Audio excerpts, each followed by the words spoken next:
کیوں ہار مان رہے ہو؟ تمہارے پاس اللہ ہے جس کے قبضے میں ساری کائنات ہے، جو بادشاہوں کا بادشاہ ہے۔ یاد رکھیں کہ آپ جتنی بار اللہ کے سامنے ہاتھ اٹھاتے ہیں، آپ کی تقدیر اتنی بار بدل جاتی ہے۔ تم پھر مایوس کیوں ہو رہے ہو؟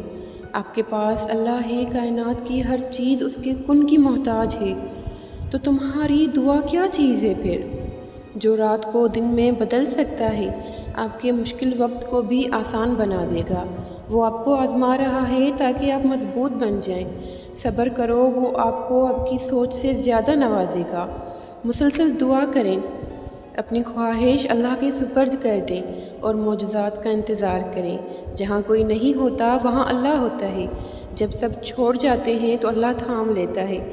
جہاں ساری امیدیں دم توڑ جاتی ہیں، سارے سہارے ختم ہو جاتے ہیں، وہاں ہمارا رب روشنی دیتا ہے، گرنے سے بچا لیتا ہے۔ اگر اتنے انتظار کے بعد اللہ نے آپ کو خالی ہاتھ چھوڑنا ہوتا تو اتنی تکلیف میں کیوں ڈالتا؟ اگر اللہ نے تمہیں نوازنا ہی نہیں تھا تو وہ تمہیں مانگنے کا طریقہ کیوں سکھاتا بھلا؟ اگر اللہ نے راضی ہونا ہی نہیں تھا تو سجدوں تک کیوں لے کر آیا تمہیں؟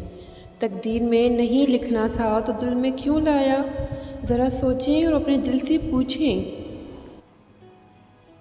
آپ جانتے ہیں دعا ہی وہ واحد چیز ہے جو اللہ تعالیٰ کے لکھے ہوئے فیصلوں کو بدل دیتی ہے۔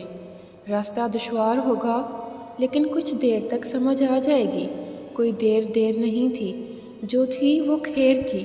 جس طرح بچے تم سے کچھ مانگتے ہیں اسی طرح اپنے رب سے مانگو۔ بالکل ایک بچے کی طرح یقین رکھو، وہ سب کچھ دے گا کیونکہ وہی تو دے سکتا ہے۔ بس بھروسہ رکھیں۔ اب آپ فکر نہ کریں، اللہ آپ کے ساتھ ہے، انشاءاللہ سب ٹھیک ہو جائے گا۔ اور سب کو اپنی دعاؤں میں یاد رکھیں۔ آپ کسی کے لیے دعا کریں گے پھر فرشتے بھی آپ کے لیے دعا کریں گے۔